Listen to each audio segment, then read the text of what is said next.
Yo, yo, yo, yo, yo, what's up, what's up, what's up? Give up the rack. Uh, Hello, my fellow revolutionaries. It is Friday from where I am coming from. So that is Australia. And so this is one of the most important parts of the working week, being the eve of the weekend, a sacred time to which capital cannot touch us, mere members of the working class. And so I would like to extend the um, celebratory statements that are required for such an important statement, such an important time of the week for the working class, the eve of the weekend. And I would like to start by acknowledging um, all workers, past, present, and emerging, and pay my respects to them.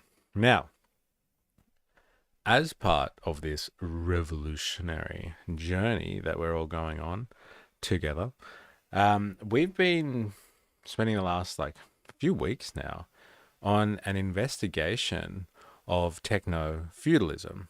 And so it started off with techno feudalism, which is a concept by Yanis Varoufakis, who is a greatly acclaimed leftist commentator and thought leader or intellectual, depending on how you want to look at it.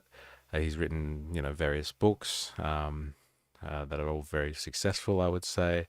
And his claim is that he's obviously held high positions in economics departments in various educational establishments, so universities around the world. But he was also like the Greek finance minister, negotiating kind of the chaos that Greece was going through when it was basically in debt crisis mode and had to negotiate with its debt with the European Union, and he was kind of spearheading that in the late 2010s, I believe, and that's kind of shot him to notoriety. But he's become basically a public figure ever since then, and so he has come up with this concept, and describes himself in jest a lot of the time, but I think it's fair income. He describes himself as a old Marxist, and with a Marxist kind of hat on, he provides kind of a historical materialist view of history and understanding of history. And his claim in his most recent work, I'm pretty sure his most recent book, is that capitalism is dead. It's the end of capitalism, and capitalism has fallen prey to a new mode of production, being techno feudalism.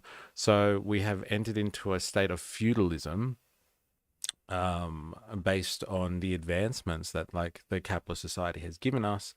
So on the back of surveillance capitalism, so a form of capitalism builds upon the tech industry and their ability to surveil the world's populations in most importantly, I would say the consumer class, and getting data on the consumer class helps run the economy now. And it's feudal because these people rule their digital fiefdoms, their digital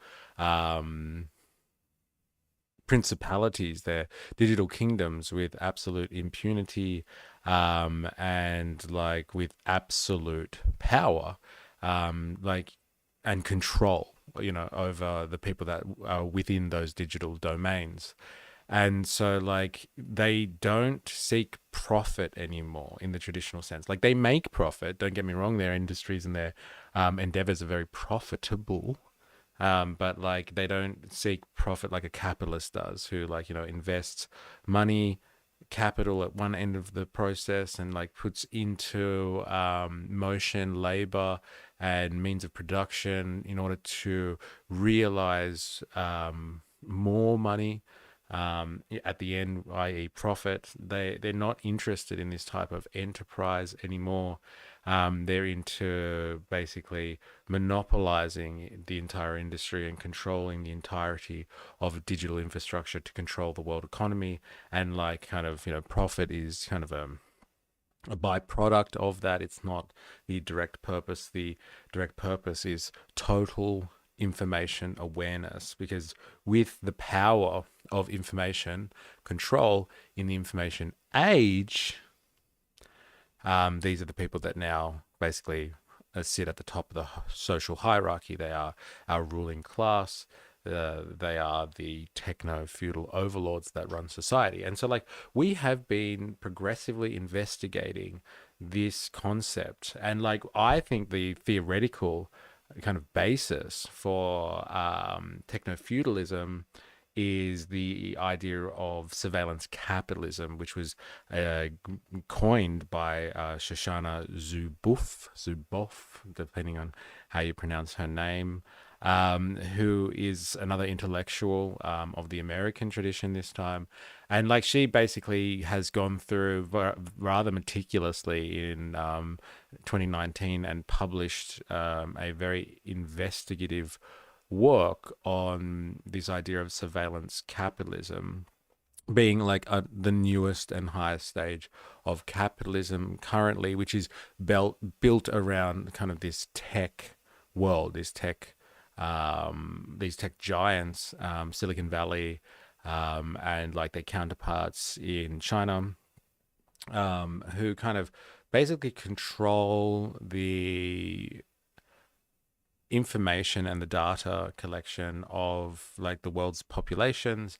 And like, through that information control, that data collection, they're able to kind of not only create a new product that wasn't really there before through their massive supercomputers and their artificial intelligence. They can, process all of this immense data that is given to them, by the second in real time, and they can produce not only a product for other like kind of capitalists who want to buy information about people so they can sell them products and push products onto them, but like, they also use this stuff to modify people's behavior so they can control how the consumer class actually even operates, which is like an incredibly sophisticated way of using like technology and like controlling like the capitalistic economy. Now it's got nothing to do with like, which section of the bourgeoisie is it, like, the capitalist, industrial capitalist class, or the old school, industrial capitalists who control, manufacturing and all that sort of stuff, or is it, the people that control resources, like your oil tycoons or your mining magnates, or is it like financial capitalists who control the world's financial systems through like, big banks and Wall Street, and like, her hypothesis is no, it's not those people anymore. It is the tech giants, because they control the information that feeds into the entirety of the globalized economy. The globalized economy is held together by digital infrastructure, by the Internet of Things, and telecommunications technology. And like, they say that, every business now is also a software business, because like, everybody has to have a digital presence. Like, it's very, very rare that you would come across a business that only exists in the real world and doesn't have some presence online. And so if every business now is both digital and in the physical realm, if not, you just have some businesses that are completely in the digital realm. If all businesses are subject to being digitized, and that digital landscape is kind of controlled by, a small number of players that can control this digital architecture that holds the world's economy together, then these surveillance capitalists are the highest part of the bourgeoisie, and they really do control the world economy. And so this is the age of surveillance capitalism, as Shoshana would say. And so like, we have been progressively going through and exploring this world of techno feudalism, potentially, and definitely surveillance capitalism. We've been looking at the history of it, and we've been investigating like different parts. Like, we've looked at like kind of the birth of the internet itself. Like, how did the internet come about? Like, what was going on there, which kind of influenced how we have ended up with surveillance capitalism and possibly even techno feudalism. And like, like, the internet was always sold to my generation anyway as like kind of this liberatory tool that was going to, democratize information and spread it amongst the world, and everyone was going to be able to have a piece of that and exist in a new world, a brave new world that was just kind of, not possible before the dot-com boom and the rise of information technologies. And like the internet was always like I said, sold as this thing that would be a great benefit to humanity because it would connect everyone, produce social conditions that we've never even dreamed of, and given us the power that comes with information control that no broad mass of the population has ever been able to get their hands on. So the implications were huge, and this is the story we were sold about the internet. But that is completely a myth. It's complete urban legend, crafted as a very particular psyop operation from the 80s and the 90s onwards, because prior to the 80s and the 90s, everyone who had worked on the internet and its forerunners, APRANET, for the US military and stuff like that, they were fully cognizant of the dark side of the internet, how the internet was basically produced as, yes, it was a communications technology for the army, and a lot of people that are slightly in the know, you know that side of it. It used to be a military technology, but private sector got their hands on it and made it available to the broad masses. And aren't we lucky to have the private industry to birth the internet age? But the real story is, yes, it was created by the US military in the 60s during the Vietnam War as a communications software that they could use to basically disseminate large-scale information on their enemies in Vietnam, who were an amorphous, target, because they weren't a traditional military. They could have been anyone in the population, and so they needed to surveil them with great ubiquity and great comprehensiveness. And in order to be able to crunch all of that raw data, they needed a system that they could easily communicate on and could process all of that data on such an amorphous target. But the reason they needed to have this communication technology was because they were surveilling people. And so APRANET and the internet is fundamentally not a communications software, but a surveillance software. It was developed to surveil people and produce and to spread that information around. And it is communicative. It is a communication technology by nature of the fact that its raison d'être is to surveil. It's primarily surveillance technology that is used to communicate that surveillance information, and nothing has changed. I remember reading The Age of Surveillance Capitalism by Shoshana and thinking this started kind of this idea of surveillance kind of, it was there, but it started at the start of the millennia with the rise of Google and stuff like that. But the internet itself was already a surveillance technology, and it was the government, and Shoshana talks about this greatly in The Age of Surveillance Capitalism. Well, she talks about it in her other work anyway, is after what happened in 9/11, you have to it really lends itself to this idea of historical materialism. After 9/11, the intelligence services, the security agencies in America, they wanted to be able to surveil the world's populations. And they were criticized heavily as 9/11 happened because it was a failure of the security apparatus in America to be able to connect the dots and stop this terrorist attack from happening. And so in the wake of that shame, the American intelligence services they were well, we got this software, we've got this communications device, it's growing, it's connecting the world. We want basically what they described as total information awareness. They wanted to be able to, get information on the entire world's population so they could kind of, connect the dots and stop this stuff from happening. But because of constitutions and legislation and sovereignty and the rules basically about the limitations of government, especially in somewhere like America where they're very fearful of the old tyrannical government coming and taking away their rights and encroaching on their liberties. Like the CIA, let's say, they couldn't do this overtly. Like they do it covertly, don't get me wrong, but they couldn't do this total information kind of thing overtly, and they needed a vehicle to do that. And so like in steps the private industry, and like they married up with the private industry very, very well, to develop the internet with under this mythology, this urban legend of it being like, this new communications tool that is going to, change the economy and change social relations and social life across the planet. And it's going to be like this amazing liberatory force. It's going to liberate the world's populations, and break down barriers and all this sort of stuff. But like, it was going to do it was going to break down some barriers. It was going to break down the barrier of the privacy of the individual, the right to privacy of the individual.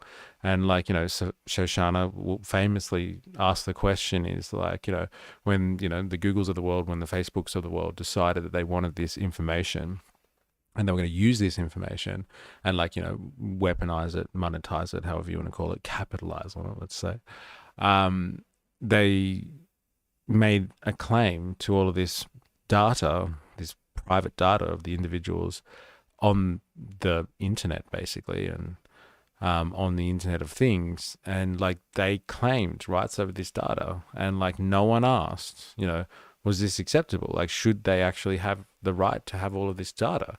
Like, who decides, and like, should they be able to lay claim to all of it? And like, if you ask this question like 20 years ago, like most people would probably be like, well, no, like, I should have rights to my data. But if you ask it now after, years of using this technology and like, dare I say, indoctrination, most people would say, well, it's the price you pay for convenience, like kind of thing. And so like people are just like, yeah, well, if they surveil me, then like, that's what it costs to have Gmail or, to be on social media. And like, you know what? I don't have anything to hide anyway. So like, if you don't have anything to hide, what are you worried about? Like kind of thing. And so, yeah, the world's populations kind of have become acquainted with and used to being surveilled in a kind of, like I said, a marriage of convenience between the private sector and the state, the deep state, basically, in America and other countries too. But like this leads us now to a point where it's just like, well, really, who's behind these decisions? And so like the last couple of days, we've spent a bit of time looking at this gentleman called Curtis Yarvin, who is kind of, it seems really random, but he's connected to all of this because he is the philosophical backdrop, as I would say, but I've heard other people say he's the prophet of the tech bros. So like the tech bros, the people in Silicon Valley who have developed all of this technology in concert with, the deep state and like the American government, let's say, to surveil the world's populations. They have been risen to such levels of prominence because of the wealth that it is endowed upon them, that they have incredible levels of control over the political scene. And like, if you have incredible levels of wealth in an exchange society, in a capitalist society, you do get political power that comes with that, or the ability to mobilize political power because you can purchase your way into government. And like, these people have their own ideologies as well. Like many of these Silicon Valley types are libertarians. And like, they're, let's say, broadly right wing and conservative. And yes, some of them are libertarians and some of them more extreme than even being libertarian, which is like, pretty radical ideology in the sense that like, most of the world's population live in a sovereign state, which is heavily supported by government structure. And one of the main principles of libertarianism is basically to destroy the government. Like, wither the government away to an absolute nothingness, if not a bare necessity, if possible. And most nations around the world rely heavily on the governments just to function and service their populations. So, like, the libertarian worldview is I would say rather radical. And like the Silicon Valley types, the tech bros, our techno feudalists, the cloud capitalists, the tech oligopoly, like whatever you want to call these people as a collective, they have their own ideological framework. And so, like Curtis Yarvin, we have discussed recently, was kind of, yeah, like I said, the philosophical structure behind a lot of the thoughts that are rising out of Silicon Valley in the wake of their amassing of great fortunes and power. And like he provides a lot of kind of convincing arguments on their outlook. And so like we kind of divulged into this kind of exploration of like how this libertarian plus right wing fanaticism will develop itself in a Silicon Valley context. And you have people like Balaji Srinivasan, I can't say his name properly, Srinivasan, who has produced in concert with others, but has produced kind of this idea of the network state. And so the network state is the expression of these Silicon Valley tech lords and their extreme wealth. And so they are funding projects which basically can exit society. They are creating new cities that weren't there before. They're funding the construction of new network states, which are opposed to nation states. These are autonomous sovereign states that are run as libertarian city states. So it's created by a rich founding member, and you can purchase citizenship there, and you live in kind of like a tax haven that has its own rules, laws, and legislation, but it gains its sovereignty by negotiation with an existing nation state. But a sovereign network state is connected initially via a network and conglomerates on the network, so on the internet, and they start to crowdfund stuff and then bring that network into a real state, like a real, in the physical world, a real place where people live and conglomerate under the same ideological framework, usually being a libertarian perception of the world, that everything should be run privately, and there should be zero government intervention in anything because the market will regulate all things. Government is really a hindrance to the exchange nature of the human individual. And so you have Curtis Yarvin, you have thinkers like Balaji Srinivasan, who are deeply ingrained in the Silicon Valley culture, and they're coming up with ideas exiting society or creating new societies from within. This is real stuff. They have created these cities, or they're creating these cities right now. They're funding these ideas. If you've ever wondered why, Trump's administration is interested in Greenland, kind of thing, and you're thinking, oh, it must have some strategic value from a militaristic sense. Maybe it's got some rare earth minerals because everybody loves rare earth minerals at the moment, kind of thing. Ask the people in Ukraine.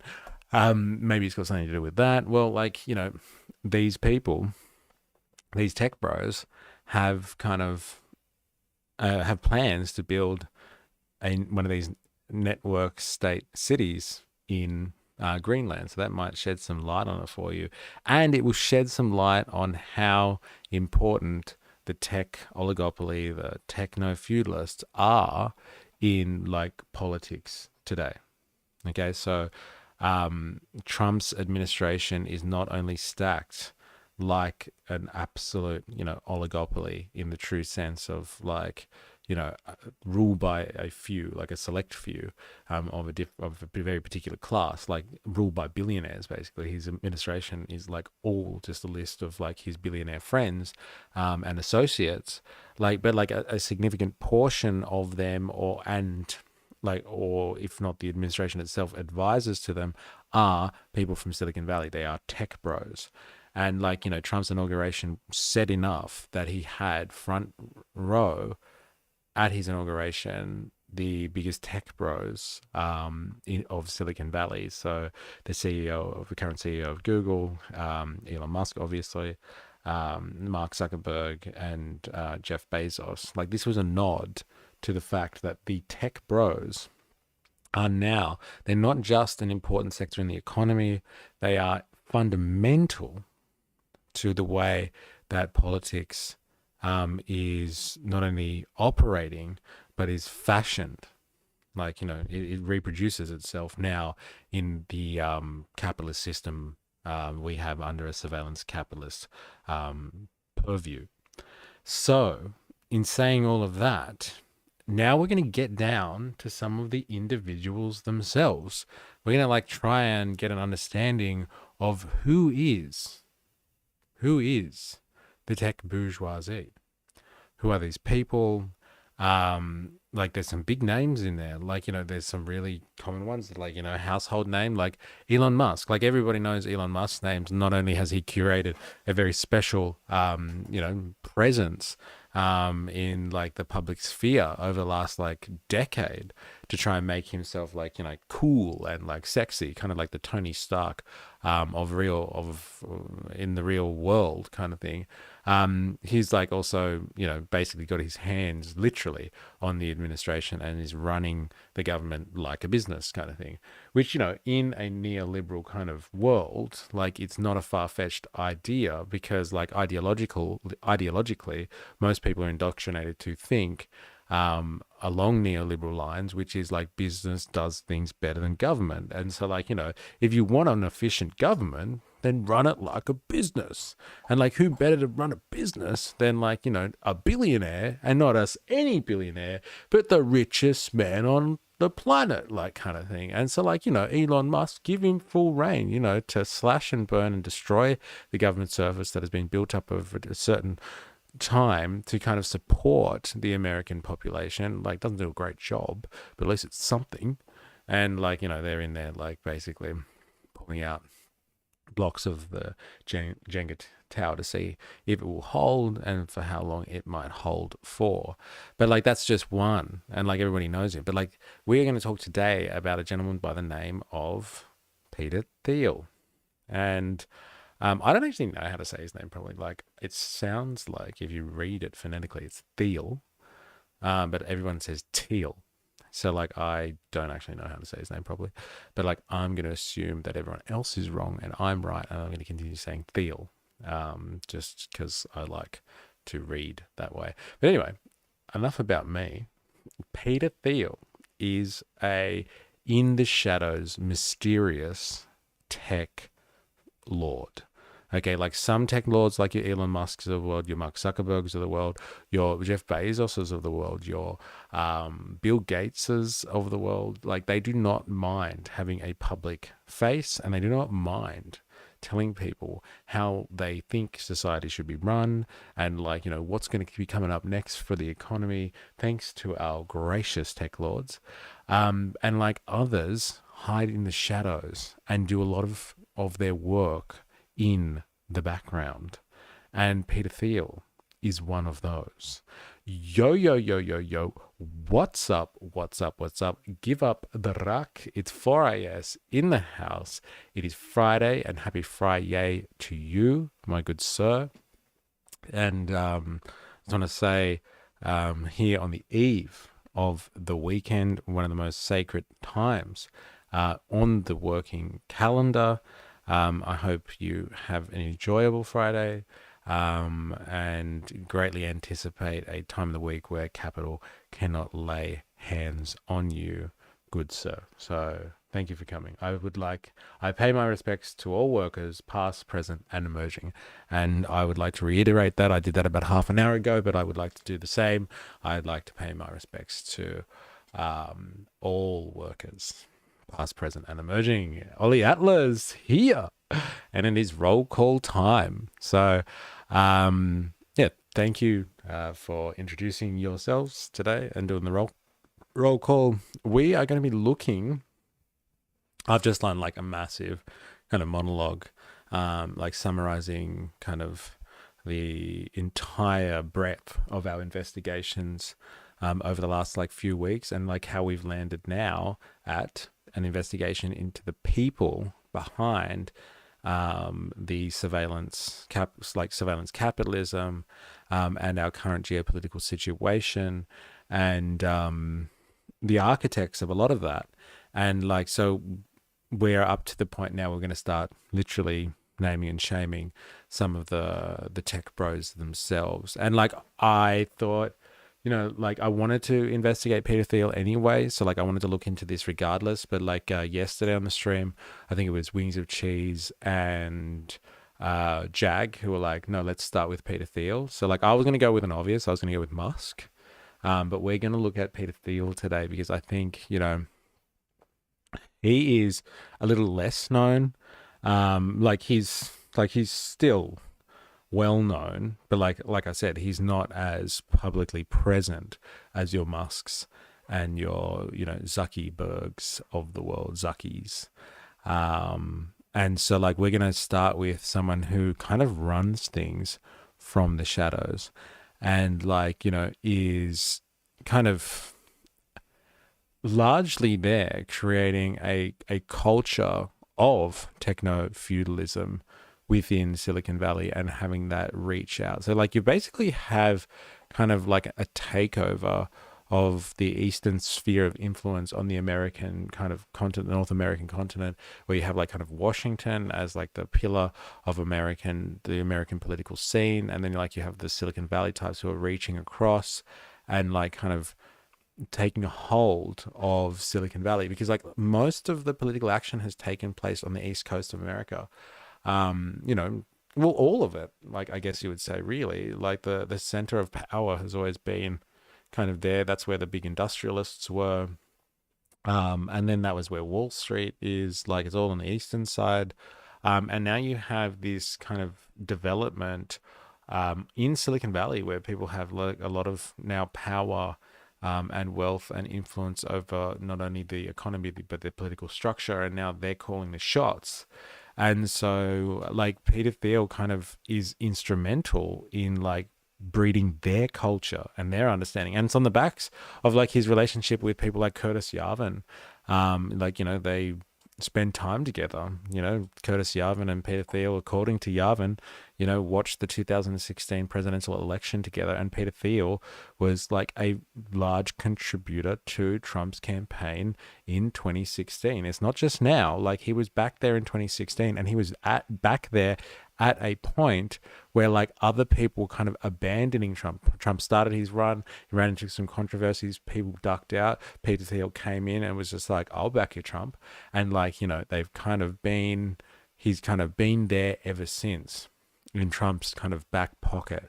And like, as we will kind of find out, I guess today or over the next couple of sessions, like Peter Thiel is, very instrumental in the political scene. Like he is not just like waking up and, splurging some cash and lobbying the government or something like that. He is purchasing a lot of politicians. And like, the obvious one being JD Vance. Like he created JD Vance. Like I made you and I can destroy you kind of thing. He literally made JD Vance. And like the only reason JD Vance is where he is today as vice president of America, like, basically number 2 to the world's most powerful person, like position number 2, he was made by Peter Thiel. So we cannot ignore the geopolitical and general political importance of Peter Thiel anymore. And like, he's not even on paper the richest of the tech bros, but he has incredible power. Yes, Allah, Kingmaker. He is very much like that. Like his work in the background is what is most intriguing here, Peter Thiel. His like investment strategies and like, his genius as a venture capitalist is like coincidental. Like I will just say it how it is. Like some people were just around at the .com like boom. Okay. And like made some wins. at the right time, which is like, a lot of like the business sector at large, like right place, right time kind of stuff, invested in the right thing.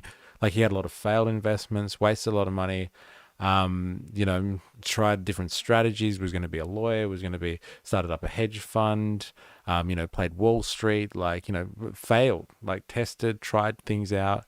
And then all of a sudden, invested in a couple of winners and then started shaping Silicon Valley from there as a venture capitalist. So he's an agent of the secret society. Yes.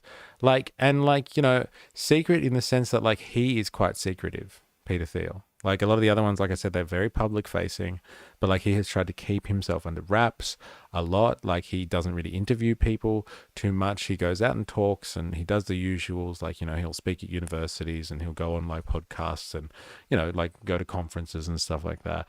But like, he doesn't like the media. He doesn't like journalists.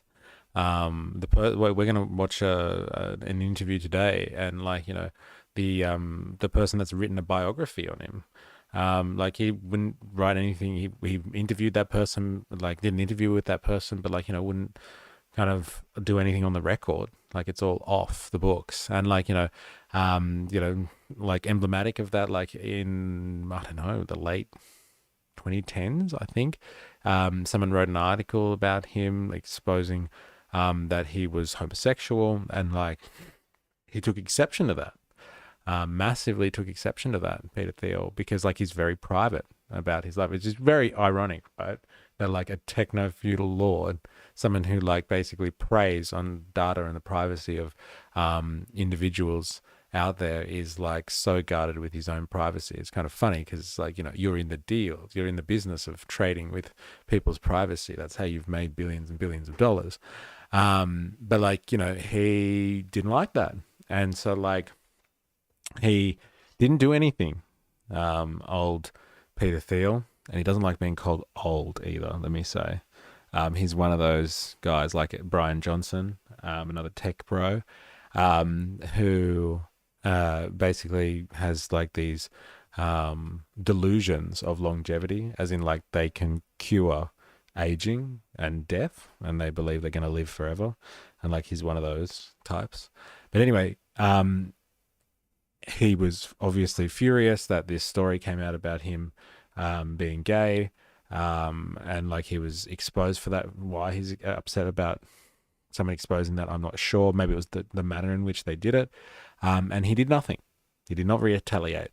And then Hulk Hogan had some, they released a sex tape of Hulk Hogan's, which is like an invasion of his privacy, and Peter Thiel funded the entire legal appeal against this media organization, and like Hulk Hogan won a case against them for like $170 million in terms of like the litigation.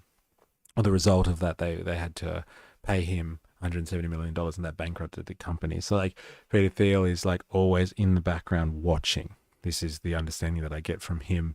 As a child or as a young man, he was a chess champion or something like that. So like there's this kind of urban legend, this mystery behind him being like, this incredible strategist who waits around and strikes when he is ready. So like, that's just part of the mythology that's built up around him. So like you can take that whatever way you want. You can't do that. My private life is my own. I, of course, have an advantage because of your private data, but don't think about that. And that's pretty much kind of the ideology around a lot of these people. I remember this like really famous picture of like Mark Zuckerberg coming out like 10 years ago or something like that and circulating, doing the rounds on social media. And like Mark Zuckerberg's like kind of in a room with like, I don't know, all of these, these computer nerds and people in his company that are like, working on the next big thing at Facebook. And like, he's standing over his computer pointing at his laptop kind of thing, like, great publicity and PR shot. And like someone circled in on his laptop and he's got like a little sticky tape over his webcam. And like someone's just like, fucking, if Mark Zuckerberg puts a sticky tape over his webcam, like, what's that saying? Like, what does he know about like how the internet is used to monitor and surveil the world's populations? Like, what does he know about like how safe the Internet of Things is, and like all this type of technology, if he's covering everything up so he's not being watched by people. And so like these people, these tech bros, like that make a living off selling and trading in people's data and people's privacy, are obviously quite hypocritically guarded with their own personal information. So like what is good for the goose is apparently not good for the gander, as they would say. So like let's have a little look-sees at someone who's done a biography on Peter Thiel. And I've tried to pick someone like a journalist who appears to be like rather objective, because there's a lot of stuff on there that is like associated with the alt-right and the, you know, alt-left, or whatever you want to call it, the left-wing pipelines. And so like on the alt-right pipeline, like Peter Thiel is like this god king, like kind of thing. And like everyone like kind of wants to kiss the ground that he walks on. And then you have like the left-leaning side of things, I guess you would say. Then everyone's an investigative journalist who thinks that Peter Thiel is like basically the devil incarnate, and he's here like, you know, tempting the world's populations and, you know, bring about the apocalypse. So like, you know, there is that, and there's like, you know, that's very extreme on either side. Do you reckon there's an alt-left pipeline? I don't know. That's is that ID poll? Yeah, probably. It's probably just like, you know, liberal, progressive kind of talkers who like, you know, get too heavily involved in the whole wokey cancel culture kind of thing. That's probably the alt-left pipeline. You know, probably people like, what's her name? Alice Capel. Eh? She's the alt-left pipeline for us. Radicalizing all those people that like, you know, want to see a fairer society. How radical that is. But like, yeah, like, so there's two extreme versions of the Peter Thiel story. More contrapoints. Okay, yeah, interesting. And what's that guy's name? I can't really stand him. Second Thought and like people like that. But like, yeah, there's two extreme stories on him. And so like I've tried to find someone that's like kind of middle of the road, kind of like here's just some facts about Peter Thiel's life and stuff like that, where his achievements are, where she gets angry when you don't vote Dems. Well, yeah, no. And is that like really left anyway? So like, you know, it's like the shit left pipeline, let's call that, you know, if you really think that voting for like an established party in a two-party race is really going to like lead to any type of real progressive understanding and thought, like you're in for a shock, ladies and gentlemen. But like, yes, I've tried to find something that I think appears on the surface as objective as possible, given these two kind of conflicting stories of Thiel. And so like, let's see that, and then like, as you know, as we usually do, comment away. I'd like to know people's opinions on this stuff, and you know, I'll stop where I think it's interesting. So let's do this. Shall we? Here we are. Wrong chat box. Here we go. All right, let us start. So this is Anempor and Company. I don't know who they are. They're like, you know, 500,000 subs, and like they've done a piece called "Who is Peter Thiel? The secretive and Trump-supporting tech mogul?" ? So like, you know, it's a little bit like, you know, ooh, he's a tech mogul, he's Trump supporting, like, so like, you know, they're obviously like, they're not MAGA, they're MAGA pipeline, these people. I don't know if anyone's heard of this organization before. But they're interviewing someone, like I said, who's written a book about it. And the book itself is called Contrarian. So like, it's a little bit, you know, tongue in cheek, or like it's scathing in the sense that like, you know, calling someone a contrarian is not always nice. Like, unless there's some subtext behind that, like you're saying that they kind of, you know, they flip and they can't make up their mind on things, which is, you know, a bit of a criticism. But like, let's have a listen, shall we? Venture capitalist Peter Thiel had a hand in the success of many of the most profitable tech companies from today. That's really quiet. I wonder why it's so almost like that. Today, We turn now to Silicon Valley and one of its most influential investors. Venture capitalist Peter Thiel had a hand in the success of many of the most profitable tech companies from today, from Facebook to SpaceX. He's also on a quest to live forever, investing millions in life extension research. It's all down on paper in Max Chaikin's new biography, The Contrarian, Peter Thiel and Silicon Valley's Pursuit of Power. Here he is speaking with Hari Srinivasan about the man behind the money. Bianna, thanks. Max Chafkin, thanks so much for joining us. You call Peter Thiel the most influential venture capitalist in Silicon Valley. Why?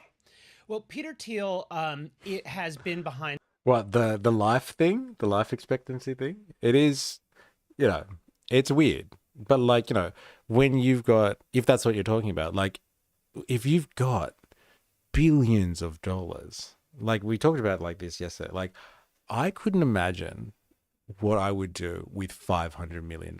Could you imagine? I'd buy some stuff or I'd do something, go on a holiday. I don't know. But I'd still have a lot of money left over. I couldn't imagine doing what I would do with $500 million. And these guys are billionaires, multi-billionaires.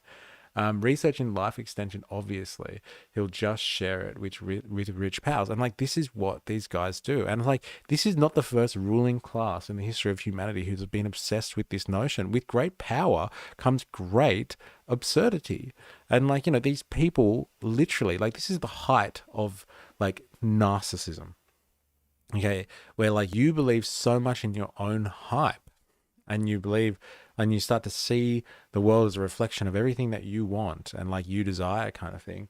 And they're so rich and powerful, that kind of thing. They just think, you know what? I should be able to do this forever. Why should I ever give this up? I'm such a gift to humanity. I've kind of developed this whole industry in the last 20 years. And now I control basically the world's political system and economy. And I should live forever. I'm really just a gift to the human race. Remember one Chinese emperor who tried to use toxic chemicals to gain immortality. And what happened with the toxic chemicals? I'm assuming it didn't end well. But like I said, and you're pointing out here beautifully, this is not the first ruling class in human history to want to find the fountain of youth. He died. What? What a surprise. But yeah, let's continue, shall we? This is the guy's name. So Max Chafkin, author of Contrarian. Here he is. And some of the most important companies. Why? Well, Peter Thiel, it has been behind some of the most important companies in Silicon Valley. So he's the co-founder of PayPal. He's the founder of Palantir, which is this gigantic defense contractor data mining firm that has, more than $1 billion in contracts from the U.S. government. And probably most significantly, he is the first outside investor and the longest serving board member at. Just remember that. Okay, when you hear people saying libertarians especially, and this guy's a libertarian. Saying the government sucks and they don't need government and et cetera, et cetera.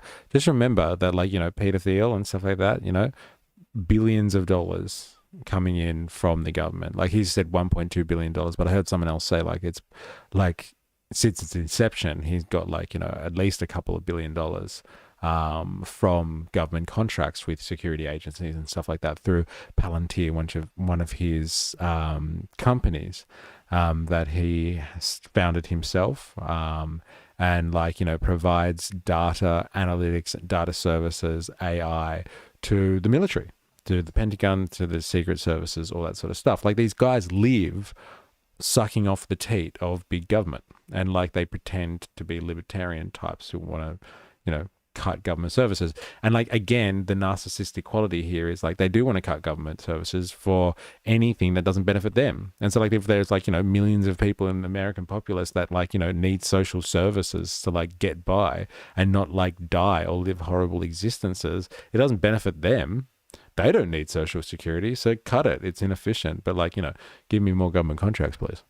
Facebook. He is really the person who kind of made Mark Zuckerberg, who Isn't that both crazy? set Facebook up with this structure that allows Zuckerberg to control the company basically as a de facto dictator. He controls the board of directors, he's the founder, he's the CEO, and he also kind of created this as a sort of ideology which has spread throughout Silicon Valley. And you Like, doesn't that sound like Curtis Yarvin? Like, he was like, okay, like the corporate structure already has like an inbuilt kind of democratic sense to it, like a little bit of one. Like, the board of directors gets to choose the CEO, so they like share out, and like the shareholders have a say in it, and like that sort of stuff. So it's kind of run as a company of people.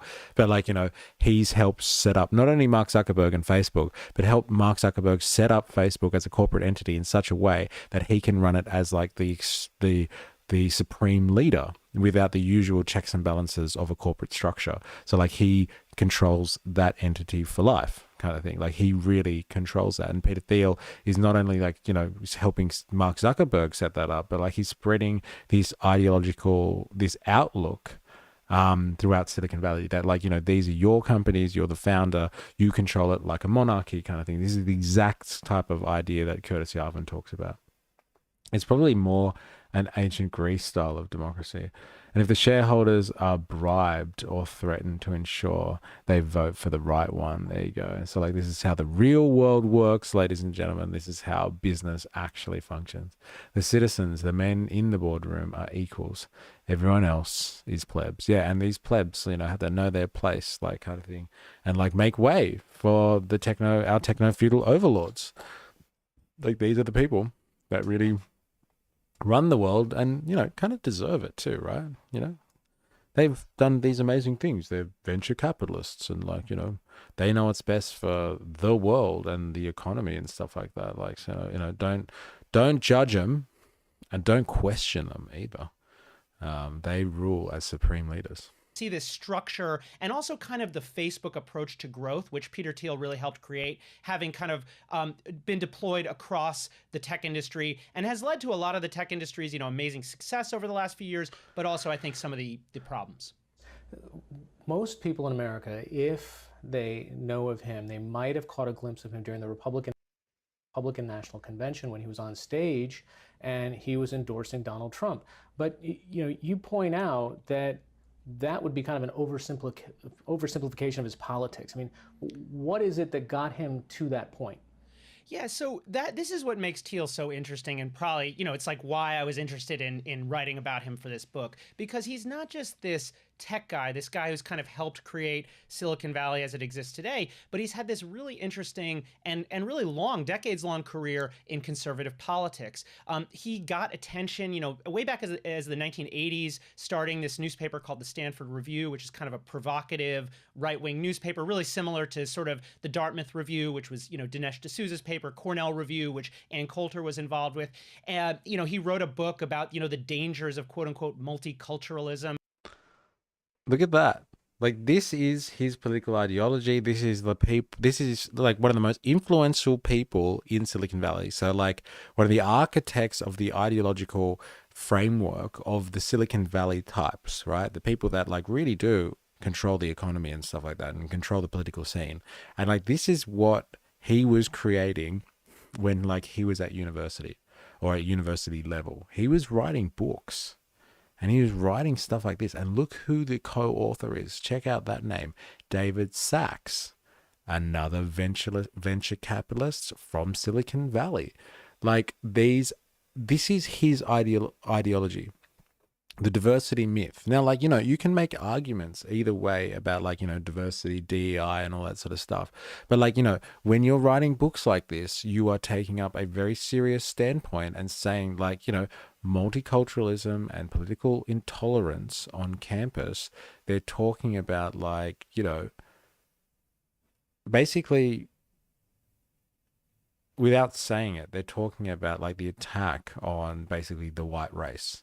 That is going on, and like basically that form of like traditional supremacy that has held kind of Western society together, and like multiculturalism is kind of eroding systems that have allowed kind of the right people to kind of stay on top, if you know what I mean. Wink, wink. Say no more. Like, this is the type of kind of ideology that he was peddling as a very young man, like before his days as a venture capitalist and stuff like that. So, like, you know, diversity is a myth, multiculturalism is an enemy. The radical Cappy spreading right-wing lit. Who's surprised? The radical Cappy spreading right-wing literature. Who's surprised? Exactly. I haven't used the word Cappy before. That's hilarious. And I think I should use that as a code word when I don't want to say the word like capitalist, like out loud or overtly. I like that. Yeah, it is unusual, hey? A capitalist who's right-wing spreading this type of, you know, literature, if we can use that word loosely. In the mid 90s, he's sort of always flirted with this kind of very provocative, this idea that the liberal establishment has gone too far, and you know, and conservatives need to push back. And I think he really saw an opportunity with Donald Trump, who made that, you know, a core part of his candidacy. And of course, Thiel, who is sort of a brilliant investor, is always one to spot an opportunity to buy low, you know, got in sort of on the Trump campaign, the Trump train, as it were, really early, you know, making his support known before most in the business world had gotten behind Trump, and then making a donation, you know, at a really crucial time during the 2016 election, shortly after the Access Hollywood tape had leaked, and many Republicans, and especially in the donor class, were writing off Trump's candidacy. What's the Access Hollywood tape? Anyone know off the top of their head?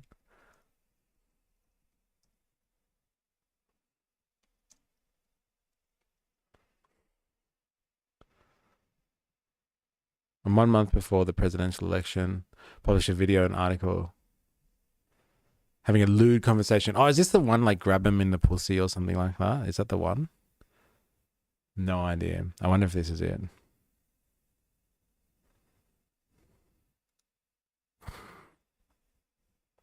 Yep, that's the one. He added, I don't even wait. And when you're a star, they let you do it. You can do anything. Grab him by the pussy. You can do anything. And like, you know, he's not a victim of the old Me Too movement, is he? Hey, Donald Trump.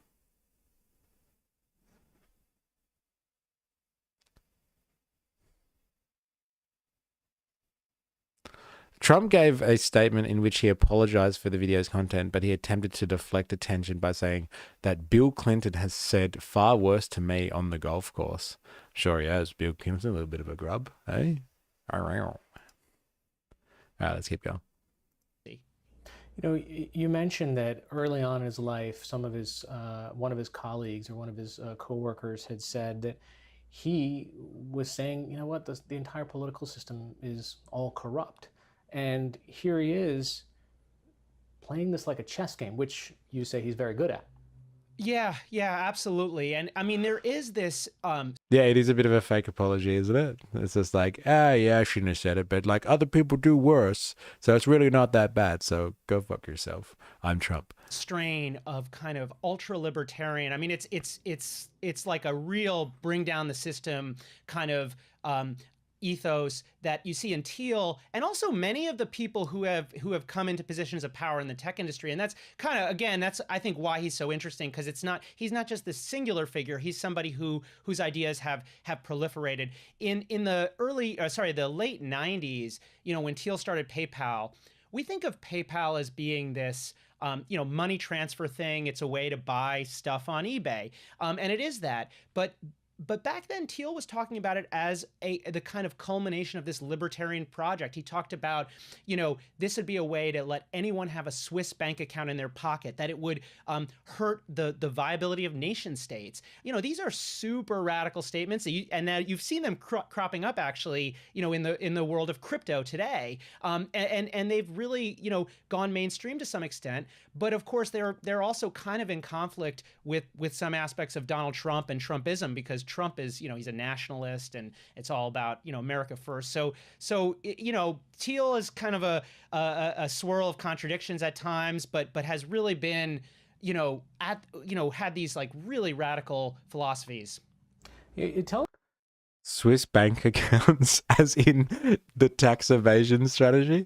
Real funny, Petey. You know, that's actually hilarious. Actually, that's a really good point, because like that's how like that's how the ultra wealthy and like the rich, the elite of like, like the entirety of like world society. So like people from the elite sections of any culture, that's how they treat a Swiss bank account, right? As like a place to store their money, and it's like in a neutral territory, and like they can get away with having a Swiss bank account, and like, the world's ruling classes from any culture store their money in a Swiss bank account. So like, this vision of having a Swiss bank account in your pocket is like basically you can be from any walk of life or any culture kind of thing, but like, you'll be able to control your own money in your own pocket, just like the wealthy evade their own countries kind of thing, and like evade the tax systems of their own countries kind of thing by storing their wealth somewhere else. And like, this is his vision. Like we got to keep this in mind when we're looking at someone like Peter Thiel and like, what he's up to ideologically, is that like, he, as a libertarian, hates the government. And like, what else do you do when like what are like some of the main or core functions of government is like monetary policy, like, minting coins and like, printing currency and all that sort of stuff. So like currency management, like if you can kind of take the currency away from government, you can like really delegitimize their one of their core functions. You can basically call them into question. And so like what else better to do, like, as a young man investing in this type of technology than to try and undermine the government, then like, taking away their monopoly over currency and like, letting everyone have a Swiss bank account in their own pocket. That's a really good point, Ollie Atlas, is like the subversive nature of the idea of a Swiss bank, not just having like access to your own money in your pocket, your own bank in your pocket. It's a Swiss bank, baby. Hey, getting around the rules of the game, true libertarian style. Tell us a little bit more about those contradictions, because as you point out, I mean, on the one hand, the libertarian wants small government, and on the other hand, his company is supporting the CIA and Homeland Security and many other government agencies. Yeah, I don't think Thiel is like a libertarian in any kind of normal sense. He definitely supports some libertarian goals, such as, the idea that billionaires should be allowed to pay less in taxes, and that, businesses should be allowed, increasing freedom, bordering on the freedom to kind of run the world. But Thiel has also been, really far right on immigration, kind of really in line with Donald Trump and Trumpism on immigration. And I think when you kind of add all this stuff up, one possible explanation is he's just adopted a lot of extreme positions that have allowed him to enrich himself. I mean, the libertarian position, of course, is a great way to pay. Anarcho cappy garbage. It is like that. Like when someone was asking me the other day, they were just like, "Oh, what's the difference between like, libertarians then and anarcho-capitalists?" And I'm just like, they're pretty similar outlooks. Like anarcho-capitalists are a little bit just more focused on like, making sure that capitalism serves its function as an anarchic free market kind of state, where like libertarians a little bit more about like civil rights and protections, but like, they're all about like, like allowing the free market to flourish. But like, as this guy has just like rightly pointed out, I would say like libertarians for the most part, and like the hyper rich ones, the real ones that like to be libertarian because they're absolutely, the top of the wealth scale, like they're libertarians because libertarian ideals help them. So like if libertarians out there are advocating for like, zero taxes, like, the richest people out there are just like, fuck yeah, I'll be a libertarian. What else do you want? Like kind of thing. So like they're libertarians, these people, as far as it suits their goals at any time. But like if someone said, oh, let's just get rid of the government altogether, like they'd be like, whoa, that's where I have my military contracts. Come on now, let's not be too extreme. So a center-right libertarian isn't very different from an anarcho-capitalist. It's just a few steps away. There you go. Pay less in taxes. His affinity with the Trump administration has been a really great, arguably a really great asset to Palantir, his defense contractor that has won, as I said, more than $1 billion in contracts since 2016. As you read the book, it's like he's almost like a Forrest Gump-like character. He shows up in all of these moments in the lives of these tech companies and these entrepreneurs, which turn out to be pivotal, and they turn out to be huge. I mean, most people don't know that there was a company called X.com that Elon Musk was running, which was literally in the same building down the hallway from Peter Thiel's company. He and Elon Musk at one point both were CEOs of PayPal. So they don't seem like they would get along. No, and they don't get along because there was a big blow up. I mean, this is there's so many crazy stories, and I love the Forrest Gump analogy because like it really is that way. I mean, following Thiel is sort of this alternative path through the history of Silicon Valley. Musk and Thiel have a relationship. Sometimes it's a friendship, but sometimes it's more of a rivalry. And in 1999 and 2000, they're both running these competing payments companies. The two companies merged. Musk took over and was running the company. And he was, the better known of the two men. He had more investment dollars, more famous investors. He was in many ways a senior partner. And Peter Thiel, being kind of a master chess player, and he was a chess champion as a boy, engineers this coup where Musk flies to Australia for his honeymoon, and I think he maybe had a few investor meetings planned along the way. And when he comes back, he finds that these allies of Peter Thiel's have gone to Mike Moritz, who's one of the most famous investors in Silicon Valley, and presented him with an ultimatum. What did he say? His name was Mike Moore? Did you say? Comes back, he finds that these allies of Peter Thiel's have gone to Mike Moritz. Moritz.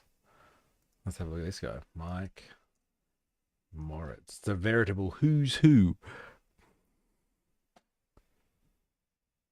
Sir Michael Jonathan Moritz is a Welsh-born American billionaire venture capitalist. Like every time we look at one of these tech bros, it's venture capitalist, venture capitalist, venture capitalist.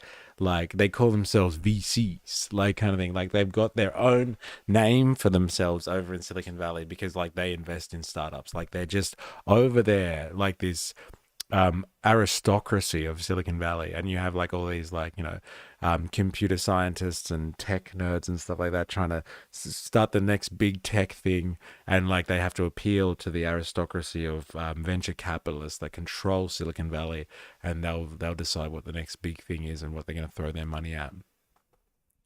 Why is it Sir? Maybe so he must have been knighted.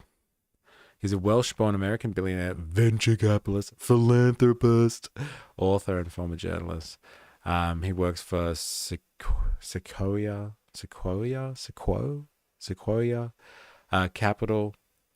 Wrote his first history of Apple Inc., The Little Kingdom. Oh my God, these people! The idealization of the monarchy and stuff like that is just sickening. Or he just calls himself Sir to sound noble. Yeah. That's hilarious. Going for broke. Previously, Moritz was a staffer and writer at Times Magazine, member of the board of directors at Google. He studied at University of Oxford.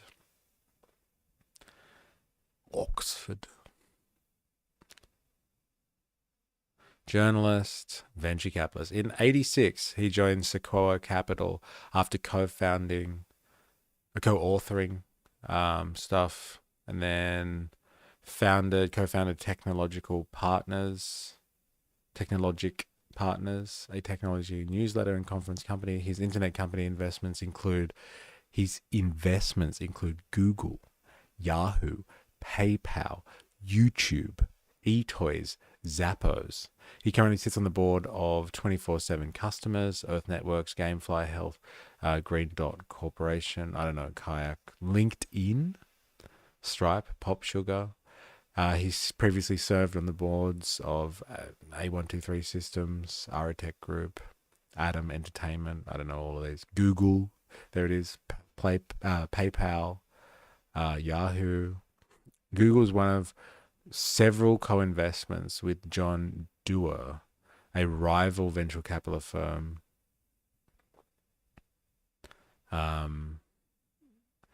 Kleiner Perkins, and the initial public offering of the company in 2004 made Moritz one of Wales' richest men. His investment in Google helped him achieve the #1 list of the Forbes Midas list of the top deal makers in the technology industry in 2006 and 7, and a place in the 2007 Time 100. He ranked #2 on the Midas list. Wow. Invested in Google. Oh my God, was born into a Jewish family. His father, a Jew, fled Nazi Germany. Okay. Sure, him and Peter Thiel get one, man. These allies of Peter Thiel's have gone to Mike Moritz, who's one of the most famous investors in Silicon Valley, and presented him with an ultimatum which says either replace Elon Musk with Peter Thiel or we walk. And the amazing thing about that story is not just that Peter Thiel, did a coup on Elon Musk, the two of the most famous people in Silicon Valley, but that after that happened, they managed to kind of patch it up. And if you know anything about Elon Musk, he does not take slights lightly, but it's really a comment on both Thiel's, but really on Thiel's power, that Musk saw that he'd be better off with Peter Thiel as a friend than as an enemy. And years later, when Musk's rocket company was struggling in 2008, it had had a couple of unsuccessful launches, prospects look really dim. Peter Thiel comes along and makes an investment in SpaceX. Launches, prospects look really dim. Peter Thiel comes along and makes an investment in SpaceX that helps save Elon Musk's rocket company, and I would argue helps save Elon Musk's business empire, really, because he was in a very difficult place. And if so, of course, that's just like another one of these weird influences that Thiel's managed to have, not only over his friends, but over these people who, he's had one over on. So tell me a little bit about how it is that he becomes the first big backer of Mark Zuckerberg. Yeah, so Thiel is This is interesting, isn't it? And I think, like, if you've seen The Social Network, apparently Peter Thiel appears in it. Like, not obviously as Peter Thiel, someone acting like him, but like I didn't realize how instrumental Thiel was in Facebook. Like, like basically the biggest social media company on earth. What was it like? What's the last count? 3 billion people using Meta to some degree. Like, that is ridiculously influential. Like, you've got to really give it to like the enormity of that organization, like in terms of a media company. I know we call it social media, but it's media at the end of the day. Like, no newspaper, like no media organization, like radio station, like television station, like, no traditional media organization could have a hold of like the minds and the eyes and the attention of like 3 billion people. Like, that is some next level stuff we're talking about here. That's like absolutely incredible in terms of your reach and your control over like people's opinions and their conversation. Like, you have to think about the absolute enormity of that. Like, it spans over multiple continents. It's done in multiple languages for multiple cultures, but like, it's all the same company. It's all the same algorithm that is managing a population of 3 billion people. And guess who was instrumental in the birth of that? If not like absolutely fundamental to the birth of that empire? Your boy and mine, Peter Thiel. Leader, if you spend time in Silicon Valley, you'll hear this phrase PayPal Mafia. That's the group of former PayPal executives, basically led by Peter Thiel. And after eBay purchased PayPal, they sort of went off into Silicon Valley and started working together, making investments basically in each other's companies. eBay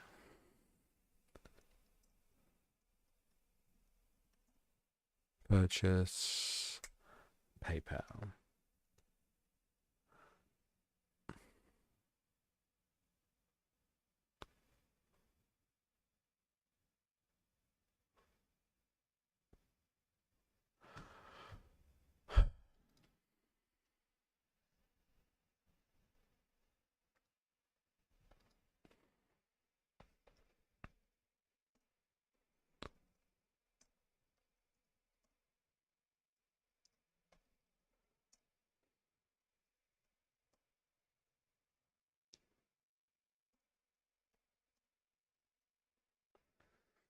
I love how the more we go into this, the more Game of Thrones it gets. It's so ridiculously Game of Thrones. Like, all of this stuff is so intricately connected. Like, you know, you really have to be ready when we do these investigations to go down an absolute rabbit hole. And like, if you want to do a little bit of fact checking, like, I'm not fact checking everything this guy is saying, but like, you want to do a little bit of it. Like, it's fucking time consuming, all of this. Like, for God's sakes. Okay, it's given me some sources. Well, far out. From 8,000 days ago, Wired, eBay buys PayPal. I don't know if Wired is a good source, but like CNN's in there as well. What sources are they giving us? CNN Money from 2002. Wow. CBS News. Wow, it's gone back a long time to find this stuff. Okay, so let's have a look here. eBay acquired PayPal in an all-stock deal valued at $1.5 billion. Announced on the 8th of July, 2002. The acquisition involved eBay exchanging 0.39 of its shares for each outstanding PayPal share based on eBay's stock price at the time. This valued PayPal at $23 per share, representing an 18% minimum, 18% premium over PayPal's closing price of $20 a share. The transaction was completed on October 3rd, 2002. At the time of the acquisition, PayPal had recently gone public and was already preferred payment method of over 70% of eBay auctions. That's incredible. Please tell me that's a mullet. It's not a mullet, baby. It's all shaved at the back. Can you see that? It's all shaved. You wish it was a mullet. Huh? Poppins is in the house. And yeah, you wish it was a mullet, bro. Anyway, this is mental. I want to know what $1.5 billion is in today's value.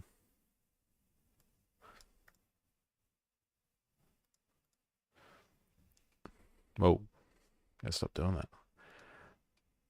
What is $1.5 billion in 2002 relative to today's value? I don't know how to answer that properly. You can tell I'm not an economist.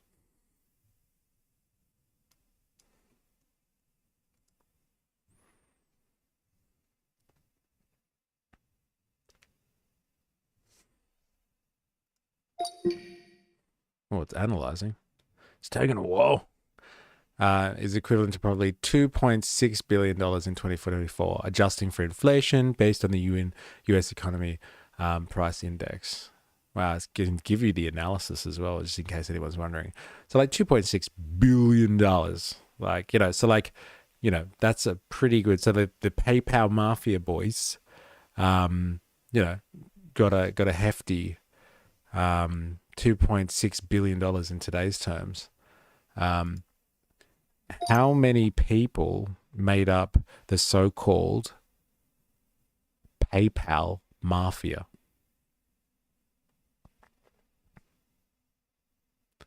That was bought out by eBay in 2002.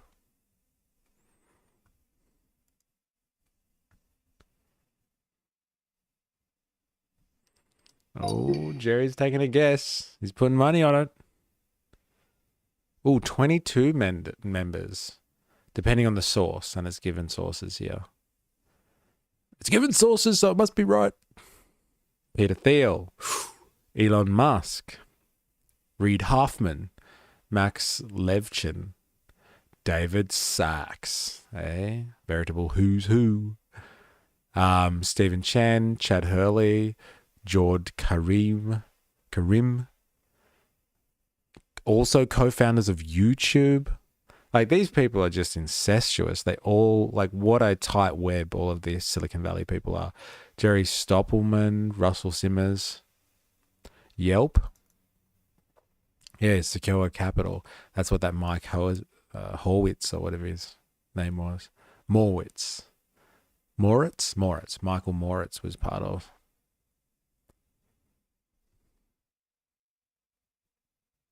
Later served, look at this guy, Ken Howery, CFO at PayPal, later served as US ambassador to Sweden.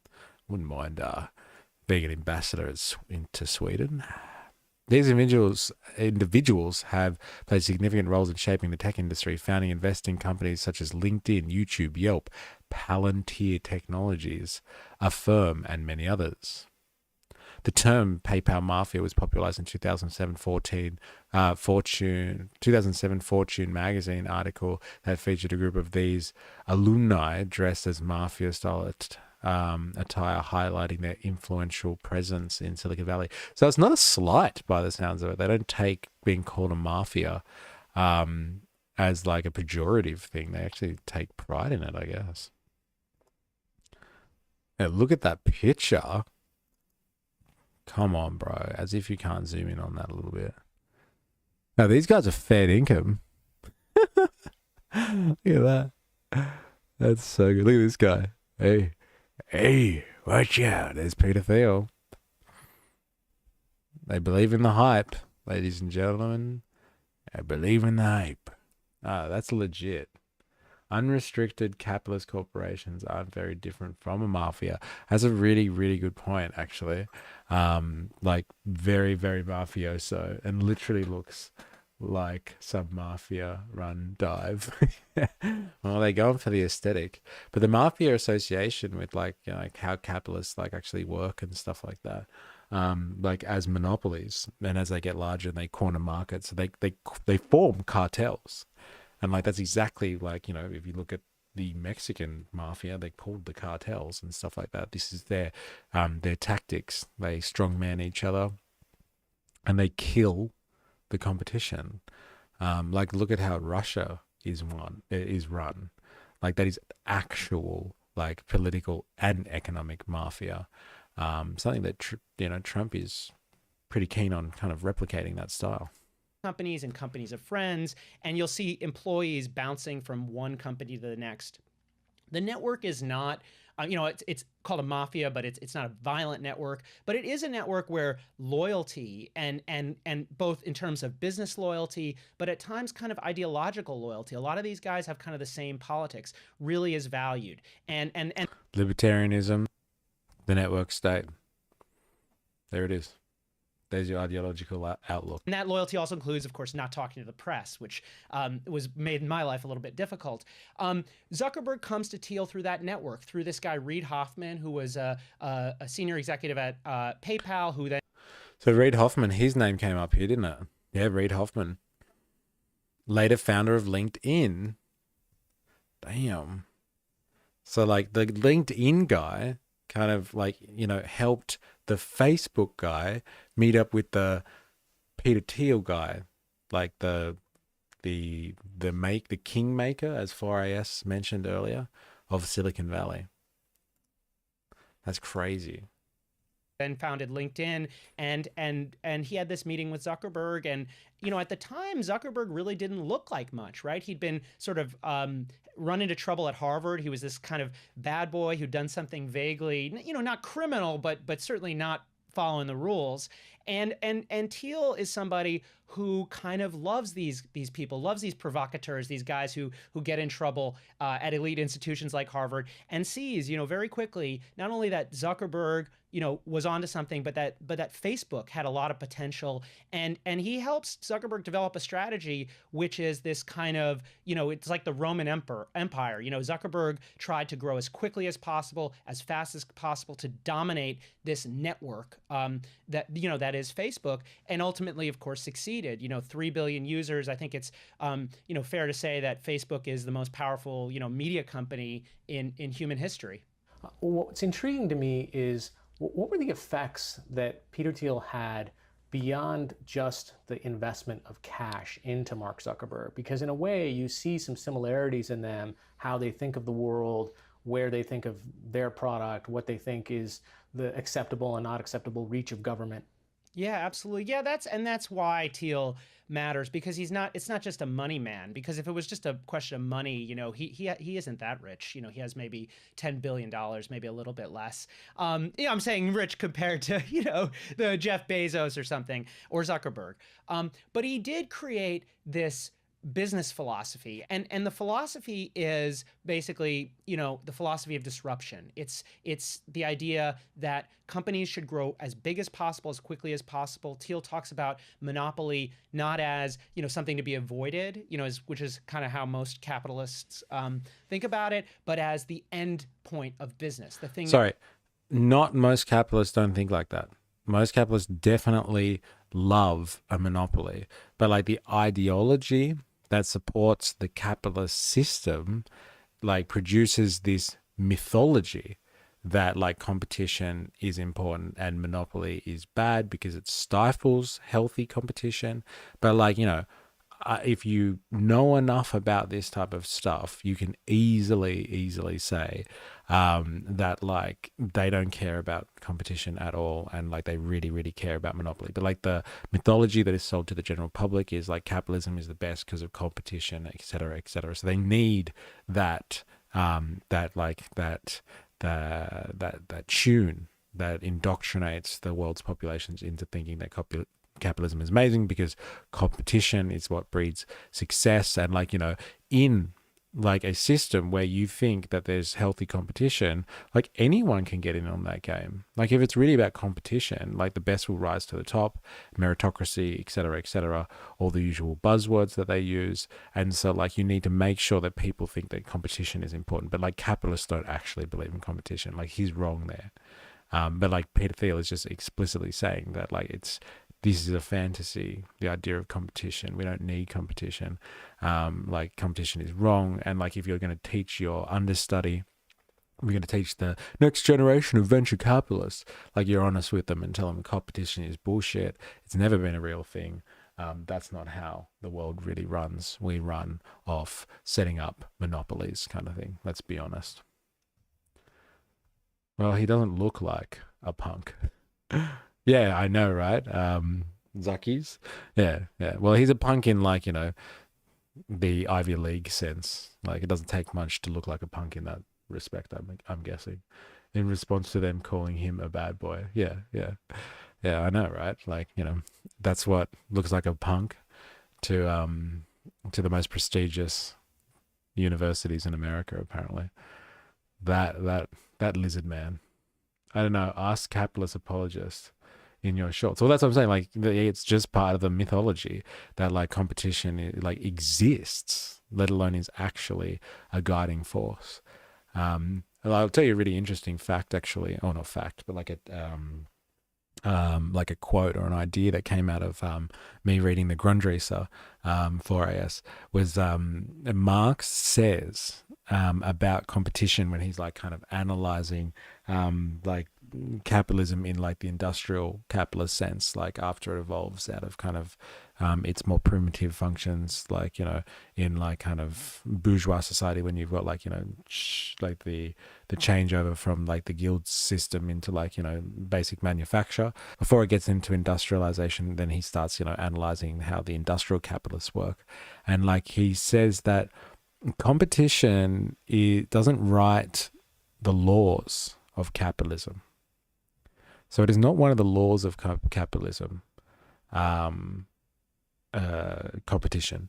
However, it is their executor. So like the laws of capitalism are executed by competition. And so like if you believe in certain laws of capitalism that work in certain ways, like they actually are executed by a competitive environment. So I guess the more you have monopoly and people that control the game, like the less you have capitalism, and like how capitalism would work in an anarcho-capitalist sense, in like a laws of the jungle kind of system. And I thought that was an incredible insight when I was reading the Grundrisse, because like the capitalist apologists and some of the capitalists themselves, I'm sure, believe in like competition, because like it is the executive. It puts into motion the laws of capital, or it like institutes them with an iron fist. But like, if you really want to rise to the top and stay there, you do away with the laws of capitalism itself and undermine them by not stifling competition, but stamping it out and becoming a monopolist. And Peter Thiel, the venture capitalist himself, the kingmaker in Silicon Valley, his ethos is that competition. I think the quote from him, which you hear people talk about a bit, is quote unquote, competition is for losers. That's his tagline. That got him a bit of heat.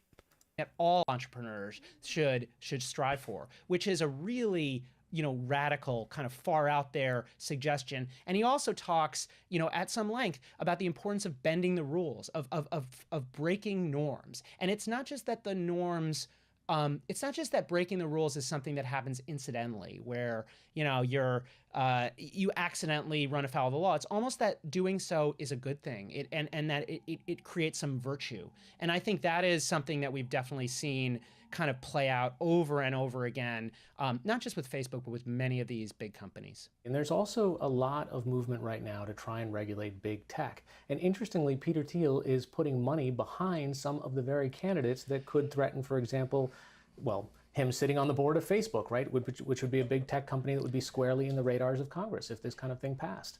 He's backing these two Senate candidates, one in Arizona and one in Ohio, and they are both turning, Mark Zuckerberg into a political punching bag. So I think it's an interesting question to ask, why is he still on the board of Facebook? And I think there are a couple of different possible explanations, but one thing he's been able to do on the board of Facebook is kind of nudge Mark Zuckerberg in this political direction, in the direction of, as conservatives see it, not discriminating, quote unquote, against conservative worldviews. And of course, being on the Facebook board, is an important position of influence and power. During the Trump administration, he was able to kind of serve as this broker between Mark Zuckerberg and Donald Trump, arguably like the two most powerful people in the world, or two of the most powerful people in the world. Thiel's personal wealth has also come into the spotlight recently. A lot of us are familiar with what an IRA is, or a Roth IRA. I mean, we sock away a little bit every month. What the hell's that? I don't know what the hell that is.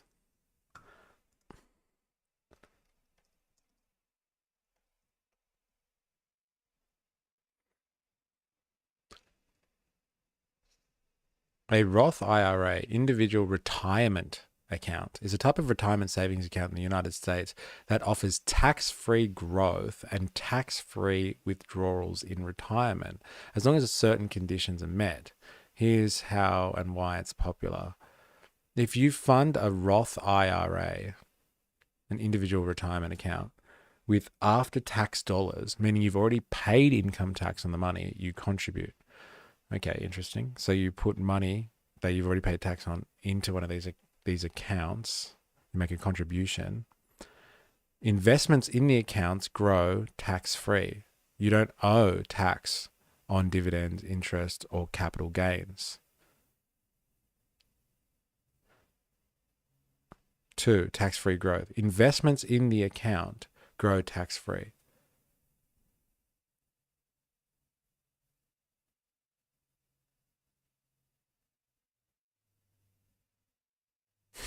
Let me know if you want some help choosing a Roth or a traditional IRA.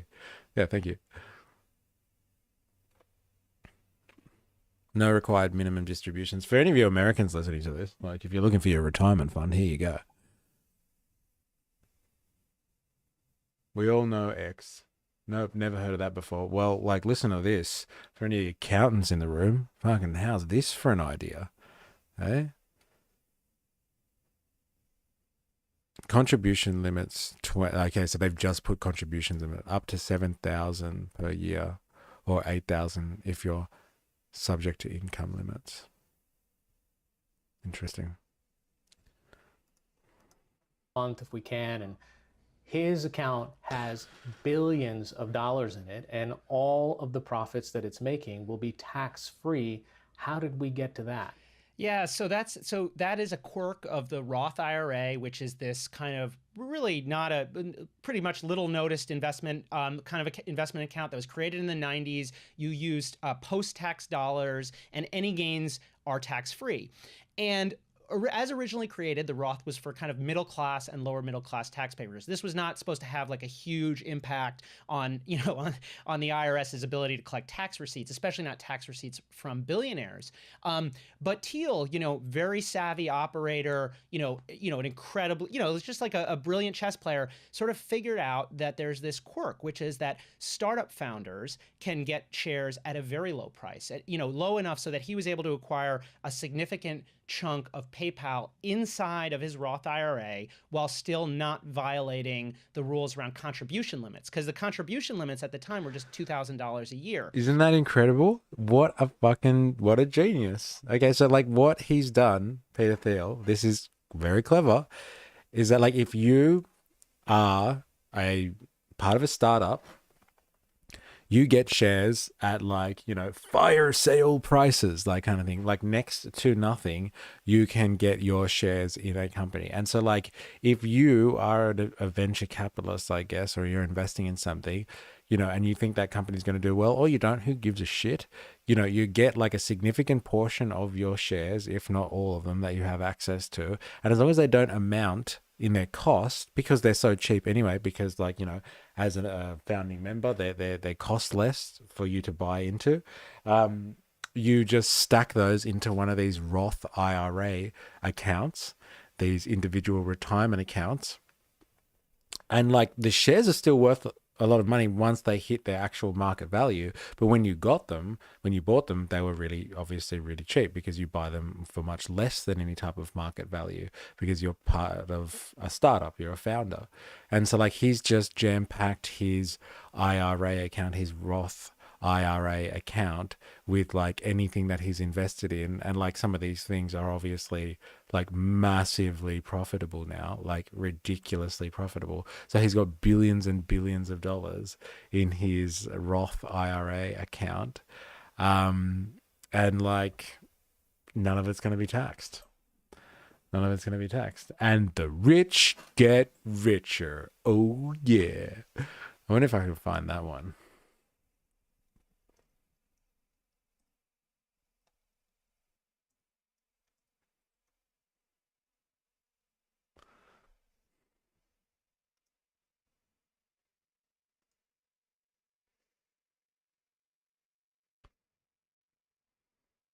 Is this the one?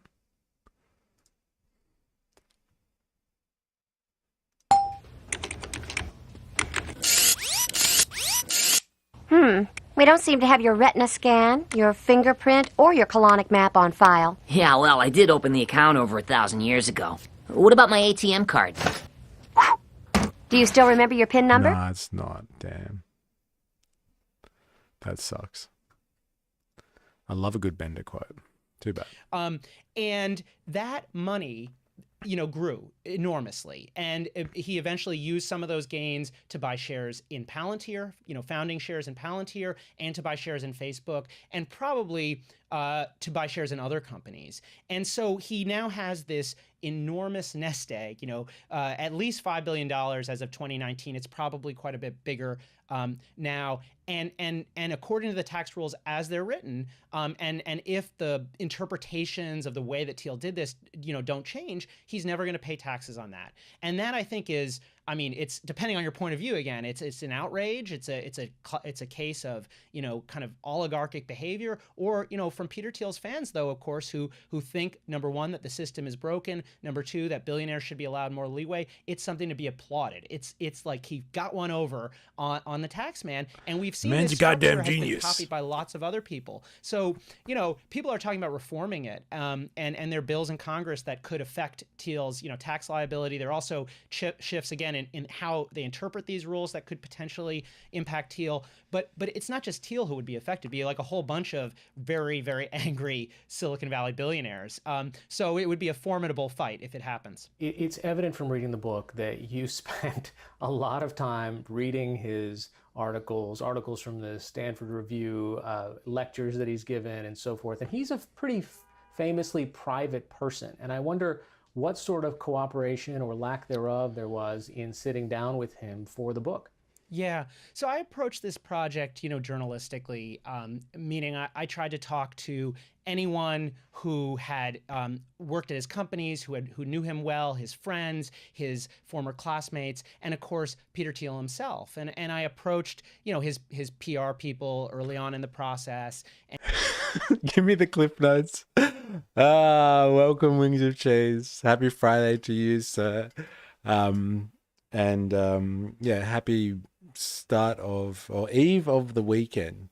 A very sacred time for the working class. And as I have said a number of times in the stream already, but not ashamed to say it again, I would like to pay my respects to workers past, present, and emerging. And that goes out to you too, you present worker, you. The Wings of Cheese have descended into the building. Ah! All right. Bro.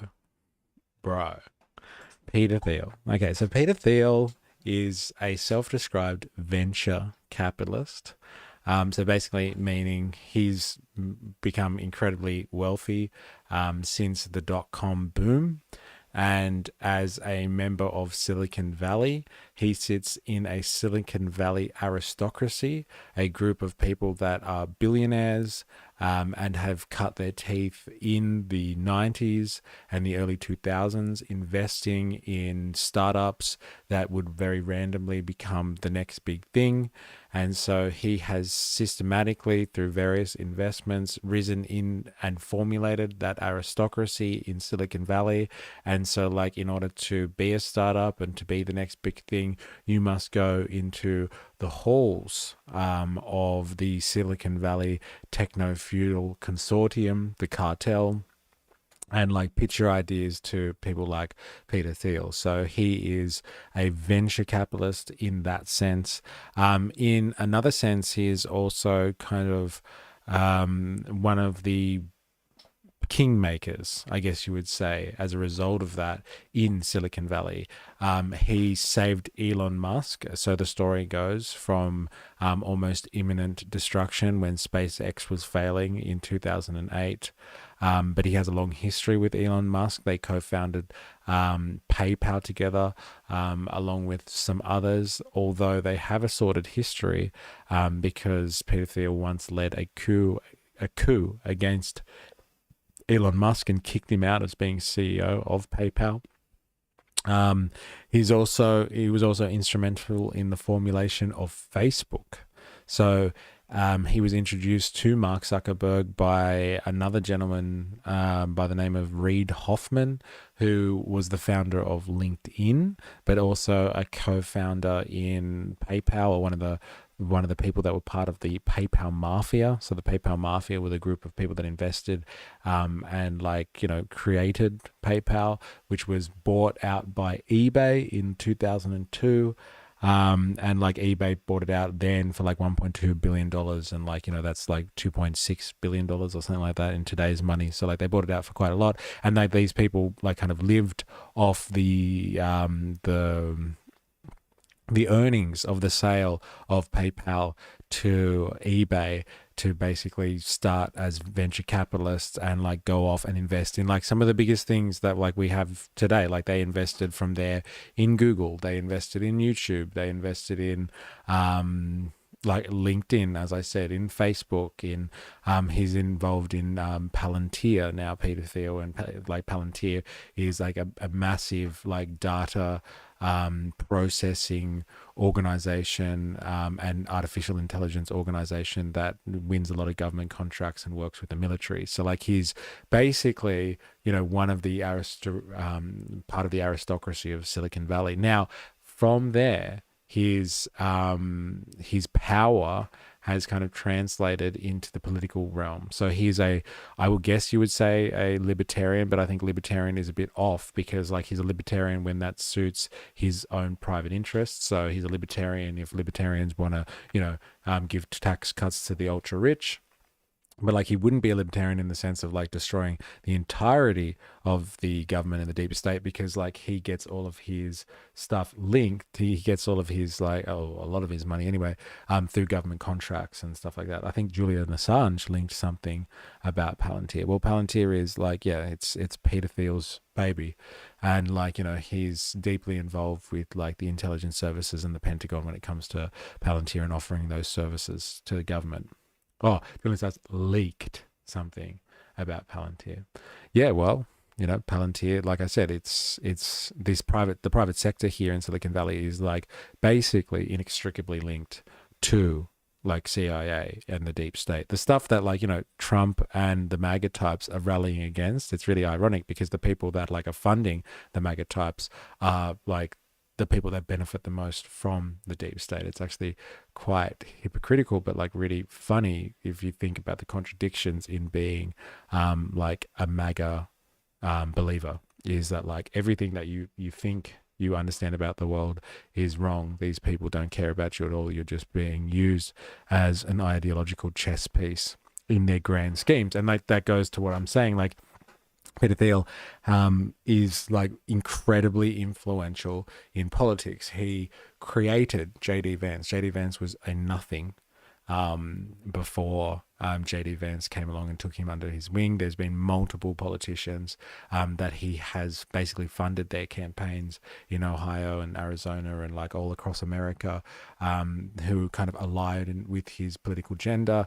And like he was instrumental in his timing of funding President Trump. So Trump in 2016 was associated with, what was the name of the thing that he did? What was the name of this scandal?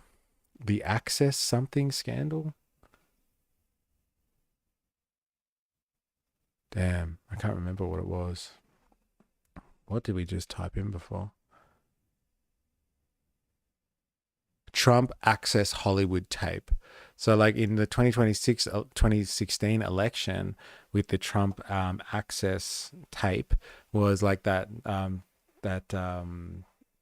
I don't know, that scandal that came out where Trump was just like, yeah, all women like it, and you know, they like it when I grab him in the pussy or something like that. So like, you know, that thing went down, and like Trump looked like he was like, all these people were abandoning Trump in like the month before the presidential election, but Peter Thiel stepped in at that point and like started funding him and was like, I like you, I like what you stand for, let's do business together, kind of thing. So Peter Thiel is like constantly this kingmaker, not just in Silicon Valley, but like it would appear he's this kingmaker in the political realm as well. He has like his kind of assets across the political landscape, and like they make decisions that obviously suit his private interest, like what businesses he has going, and like kind of what kind of like monetary or asset decisions and like asset protections that he needs, like, you know, government policy on taxation and all that sort of stuff. So like he is instrumental in kind of not only shaping the evolution of Silicon Valley, but like he's shaped American democracy in a sense that like I don't think we can fully appreciate at the moment. We won't only be able to do that in retrospect, maybe in about 4 years' time, when we see what, you know, this second Trump presidency really means for, you know, not only America, but basically for the human race. But Peter Thiel has helped make Trump and put him into public ascendancy. And so like he's an economic player, he's a political player, and like as we know from, you know, other investigations into the network state and stuff like that, he is now looking at ways to exit society or reformulate society, basically revolutionize society into a libertarian like fantasy world where they can create these kind of network states and cities that, like, you know, are autonomous and like are basically like little libertarian tax-free havens within existing sovereign nations. And so like he is a proponent of this type of ideology. And like, you know, during his younger days, when he was at Stanford, I believe, studying law, He was like, he wrote a book called The Diversity Myth, basically slamming the idea of multiculturalism, and like, you know, upholding kind of like traditional Western kind of values for meritocracy and all that type of stuff. I think I was censored. I'll send something on the Discord that YouTube censored. Okay, good. Yeah, this is a much better way of doing it, by the way, because apparently, like, if we talk too much and get censored on YouTube, then like the stream gets censored. So I do appreciate that. The CIA considered assassinating Julian, yet the ABC won't ever tell the public that, and will demonize groups overseas that are far less of a risk to Australia. Yeah, I heard about that. Like, they did consider taking him out and stuff like that. And an Australian as well, hey? Pretty scary stuff. Like, the ABC used people from the CIA as a form of propaganda because they are experts, which they are, but they pretend like the CIA is benevolent. And so, like, yeah, the ABC, like, useless Australian piece of public broadcaster. And like, you know, our response to Julian Assange and stuff like that, it's just like, oh my God, America, whatever you want. Like, you know, we're your faithful vassal state over here. Like, you know, do what you want with our people kind of thing. So yes, Peter Thiel is kind of, you know, he's down with all of this surveillance capitalism kind of stuff. And like, to the extent that, like, you know, his views are very, very conservative. And like, we'll watch something next week because we're running out of time now, but I really want to see it, which describes his actual origins in South Africa. And like, he was growing up in apartheid South Africa, and like in a part of South Africa that was very German. And like, let me just say, you know, these Germans were expats of the Nazi era. And like, so he grew up in like an actual Nazi part of apartheid South Africa. And so, like, you know, you have to think about like what type of influences he's had in his formative years, ye old Peter Thiel. But like, you know, it's interesting because like, I tried to pick something pretty middle of the road for us to watch, like something that was a bit objective. So this guy's written a biography about Peter Thiel without Peter Thiel's help, it would seem. So he's had to like source his own information because Peter Thiel didn't want to talk to him on the record. And so like, this guy's like, you know, he's critiqued him and stuff, but I haven't heard any discussion about Peter Thiel's like, you know, actual, you know, youth, which like, he was born in Germany, I'm pretty sure, then went to America, and then to South Africa, and then like back to America kind of thing. So like, you know, he's moved around a little bit, and like, you know, his ideology, his political outlook is like very much diversity is a myth, multiculturalism bad. If you know what I mean. If you know what I mean. Hey, we don't like those types around here. Hey, if you know what I mean. So like, that's where we're at. That's where we are at. And like, we've just been learning some like little facts about him, and like some crazy stuff that he's been like kind of involved in, like the PayPal mafia and all that sort of stuff. So it's pretty crazy. And like, you know, he's in quite the incredible tax dodger too, old Peter Thiel, because like, there's this system called Roth IRA. I don't know what Roth is, but like, there's a retirement account that you can open in America where like, if you contribute to it like on money that you've paid taxes on already, if you contribute to that account, like if it grows or something like that, you like, when you take it out, you don't have to pay any tax on it. And so like, when he funds a startup, he comes in as a startup investor. When you come in as a startup investor, you get shares that are like dirt cheap. So they're cheaper than market value because you're investing in a new company. And so like, you get them at dirt cheap prices. That's part of the deal. So like, he basically took his dirt cheap shares from PayPal and like, you know, probably Palantir and probably Facebook and stuff like that, and he put them in one of these IRA accounts when they were dirt cheap, because there's a limit on how much you can actually put in the account in any one year. And it was like $2,000 in like the 90s when he did this with PayPal. And like those PayPal shares are worth like so much more than what they were like when he got them at dirt cheap startup prices. And so like he's got like billions of dollars in one of these retirement accounts that like he will have access to that is completely tax free. And so like he's just sitting on a nest egg. Then like they've been discussing like how, you know, he's just this type of guy. He's working kind of behind the scenes and he comes up with these crazy strategies, and that's just him in a nutshell apparently. And this is, as Flores has appropriately called, the kingmaker in Silicon Valley. And we had a lot of back and forth, and there was ultimately an off-the-record meeting with Peter Thiel, but he did not comment on the record, and that's kind of in keeping with his general position towards the press, which is he's kept the press kind of at arm's length. He has tried to, you know, I think it's fair to say, manipulate the press in various ways, both in terms of positive, you know, sort of positive manipulation, creating this image of a, you know, this Ayn Randian Superman, and also, of course, the sort of more what you might think of as negative manipulation in terms of his, you know, long-running battle against Gawker. The book is called The Contrarian: Peter Thiel and Silicon Valley's Pursuit of Power. Max Jeffking, thanks so much for joining us. Thank you. Yes, thank you. Thank you, Max. And so like they're just referring to this battle that he had with Gawker or something like that. So like there was this media agency called Gawker. And when I say was, like I mean in the past now, because like he helped orchestrate their demise in a sense. So like they apparently released some like article or something exposing him as gay, like as homosexual. And so like he took incredible offense to that. So like Peter Thiel seems to be like quite the private person.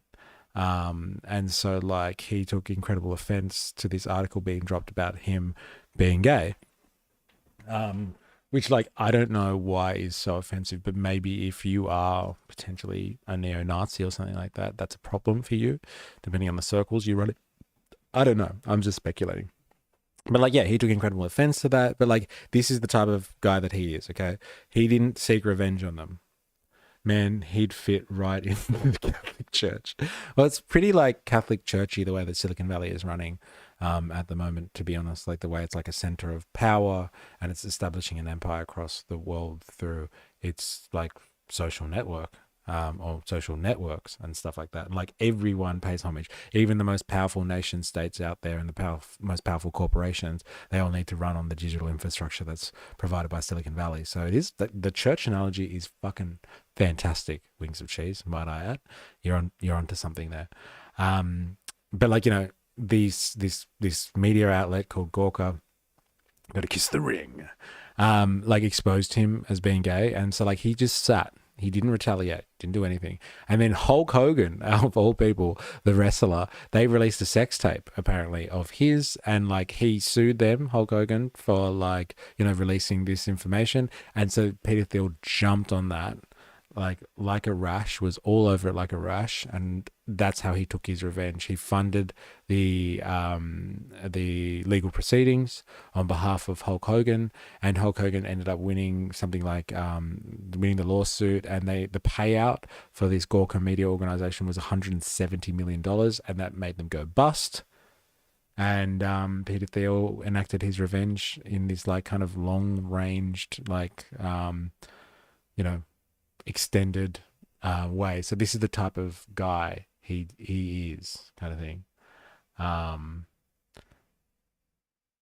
Yeah, I just realized that You Gotta Kiss the Ring kind of thing is pretty funny, actually, for multiple reasons. But yeah, there we are. And so like this is just the first stream now we're going to do on Peter Thiel, because there's another piece that I want to look at. I'm really interested in it because I know where it's going, I'm pretty sure, about the idea of like Peter Thiel and Elon Musk coming from basically, it's funny because it's Hulk Hogan. It is funny because you could like imagine a wrestler being involved with like a sex tape and like, you know, suing someone because he's worried that people are going to think he's outrageous or something like that. But like whatever.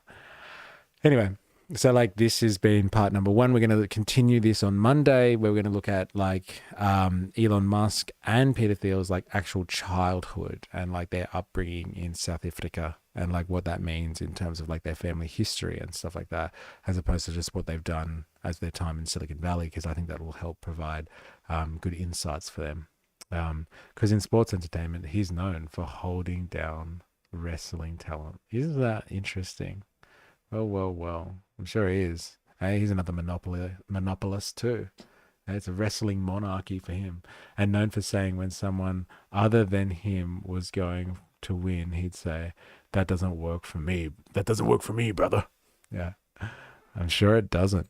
Eh? What a formidable opponent he would have been, Hulk Hogan. Eh? All right. I'm going to leave it there. So enjoy your weekend. Thank you very much for all of those who have contributed. 4AS, Wings of Cheese, good to have you in at the end there. Jerry Poppins, of course. Ollie Atlas, thank you very much for joining in today.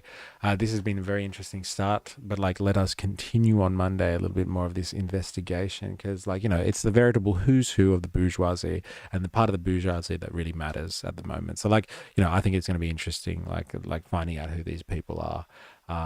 It's already served interesting and scary so far, so why not? So yes, catch you, and I'll see you all on Monday, same place, same time, and enjoy your weekend. Please remember, I am, you are, we are a MysterE. See you on